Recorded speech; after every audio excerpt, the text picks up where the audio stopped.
राजा के मन में एक बार जिद उठी। कश्मीर में बड़ी केसर की खेती की जाती है। राजा के मन में आया कि जब कश्मीर में हो सकती है तो हम अपने राज्य में भी केसर की खेती कर सकते हैं। और उसने केसर की खेती करने के लिए वहां से बीज मंगवाए और वो खेती करवाई, किसानों को बोल करके तैयार करो। यहां किसानों ने पौध लगा दी, बीज डाल दिए, सब तैयारी कर ली, लेकिन उसके पश्चात भी सारा खेत बेकार गया, कुछ भी केसर तैयार नहीं हुई। तब उसने पूछा, सब बड़े बड़े किसानों को बुलवाया, बुद्धिमानों को बुलाया कि क्यों नहीं हमारी केसर तैयार हुई। तो किसानों ने कहा कि भगवान, कारण है कि हमारे यहाँ की मिट्टी में और कश्मीर की मिट्टी में फर्क है। तो राजा ने कहा अगर मिट्टी वहां की हो तो खेती हो सकती है क्या? बोले बिल्कुल हो सकती है। तो राजा ने कहा मंगवाओ। अब राजाओं का पागलपन ऐसा ही होता था, जिद पर अड़ गए, बोले केसर तैयार करना है और जितना खर्चा कर रहे हैं उतने में तो वहीं से मंगवा लेते। बोले नहीं, यहां पैदा करेंगे। अब गाड़ियों में भर भर के कश्मीर से मिट्टी आ रही है, बहुत सारी मिट्टी मंगवा ली और एक खेत तैयार किया। बोले यहाँ पहले ट्रायल करके देखेंगे, अगर सही हो गया तो और करेंगे।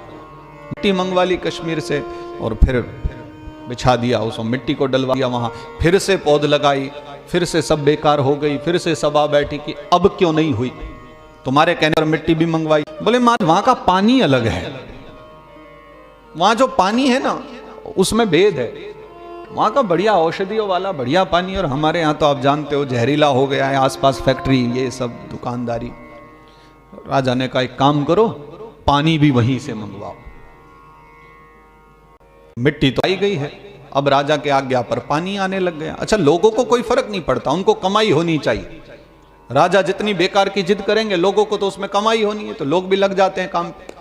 पानी पर पानी आने लगा, कश्मीर से पानी मंगवाया गया और उसके बाद फिर से खेती बाड़ी की गई, फिर से सब बेकार हो गई। राजा ने कहा अब क्या परेशानी है? बोले महाराज लगता है वो खाद वाद भी वहीं से मंगवानी पड़ेगी। बात नहीं बनी, मंगवा लो। वो भी मंगवा ली, तीसरी बार फिर खेती करी और इस बार फिर से खेती नहीं हो पाई, केसर तैयार नहीं हुआ। राजा थोड़ा क्रोध में आ गया और बोला अब क्यों नहीं हुआ?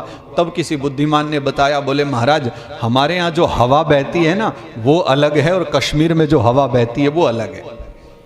अब अगर आप में इतनी सामर्थ्य हो कि आप हवा को पकड़ करके यहां ला सको तो वो वाली जो वहां की वायु है उसको यहां बहा दो, तो संभवतः ये भी कश्मीर बन जाएगा। राजा ने कहा यह असंभव है। तो बोले बस ऐसे ही यहां पर केसर उत्पन्न होना असंभव है। ये कथा मैं इसलिए बता रहा हूं, समझ में आपके आ गई होगी कि हमारा जो हृदय है ना, पहले वो केसर उत्पन्न करने लायक तो बने। राम कथा तो प्रभाव करती है, लेकिन कम से कम हमारा हृदय उसके योग्य तो हो।